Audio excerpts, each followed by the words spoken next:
Here's the motor from the outdoor Christmas display from the last video. I'm going to show you what's inside. There's some fingers here that you have to bend out of the way, and then you can peel this top off. I prepped it by bending a couple and then getting the side to open to put a screwdriver in here. So you didn't have to hear me beating on it, because they're really strong. But you basically tap those fingers and you pry the four corners up. Try not to slip with the screwdriver like I just did.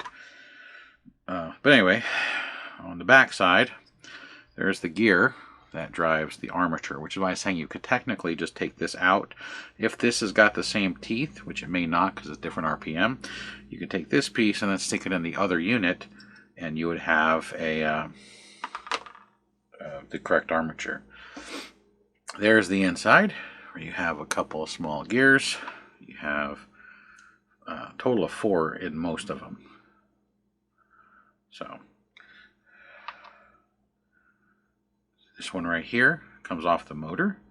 The motor has a fine tooth gear. There's the fine teeth. Transfer to a larger tooth gear. It's well lubricated. And then the motor, this one has a spring on the tip. It comes right off. Except with the amount of grease, it sticks to me. And then it's got a very small, fine tooth gear at the bottom. And how it works is the magnetic coils are here in the potted area, which would be the casing on most motors. This is the armature.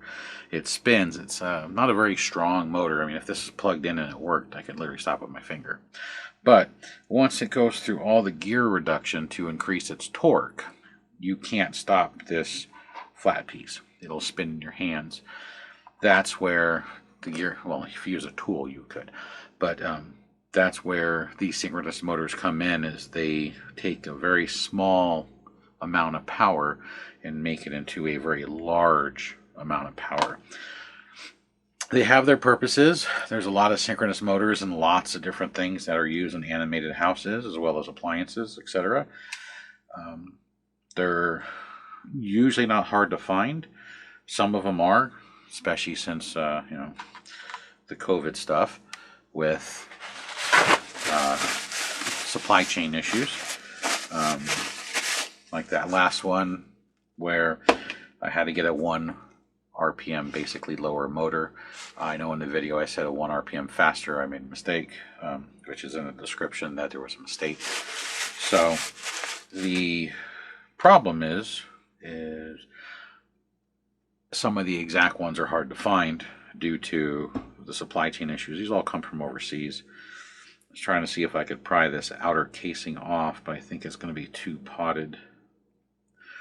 So this shaft right here, which is your center armature, is right there on the back. I was trying to see if I could separate these two, but the potting, this tan, is all the way through. I have to cut it open with a saw. But, excuse me, that's why sometimes you can open these up and actually replace these gears if they break. I have done it before where I had a bad synchronous motor, where the motor was bad, this part with the wires, and another one that was good, but it had a broken gear. Opened them up and found out that the gears were the same teeth, same height, same shaft diameter, and it was rebuildable. So, technically, if that brand new one I bought that had the lower RPM, if all the gears are the same diameter, you could swap them over. It's just not worth the hassle. This piece, though, might be worth keeping. I'll probably keep all those gears, truthfully, because it's a keyed shaft that's also threaded, and other items use synchronous motors. I have several of them lying around. I just don't have anything that's above like 15 volts AC, and except for I do have a 240 volt one. So, but that's what's inside a synchronous motor. That's how you get it apart. You pry these little fingers up, and then you tap the edges. I usually put it in a vise and tap it with a screwdriver, a flathead, and a smacky thing. It can be a hammer or another tool, just to get them to start, and then pull it apart just try not to drive the screwdriver through your finger like I just did. And then you can rebuild the internals if this is the problem. If this is the problem, you just throw it away and get a replacement motor. So, very short, very quick, basically what was inside. I've shown synchronous motors in videos before where I've taken the tops off to repair or clean a broken gear. I don't remember which video it was, but you can technically open them. You can technically re-grease them. This is grease, not oil. Do not screw that up. You do not want the oil down inside here getting too thin and shorting out the motor. And then you can put the tops back together. So they are repairable. It's just not generally worth the hassle. So that is the inside of the synchronous motor, the 120 volt one from the outdoor Christmas carousel. And this is the reason why I mentioned that you can probably just pull this piece out if you want to take the time and swap it over. Heck, you can even swap this over so you have this spacer bushing to line up in that hole to keep it centered. Technically, if the screws that go through this plate don't shift, this isn't required.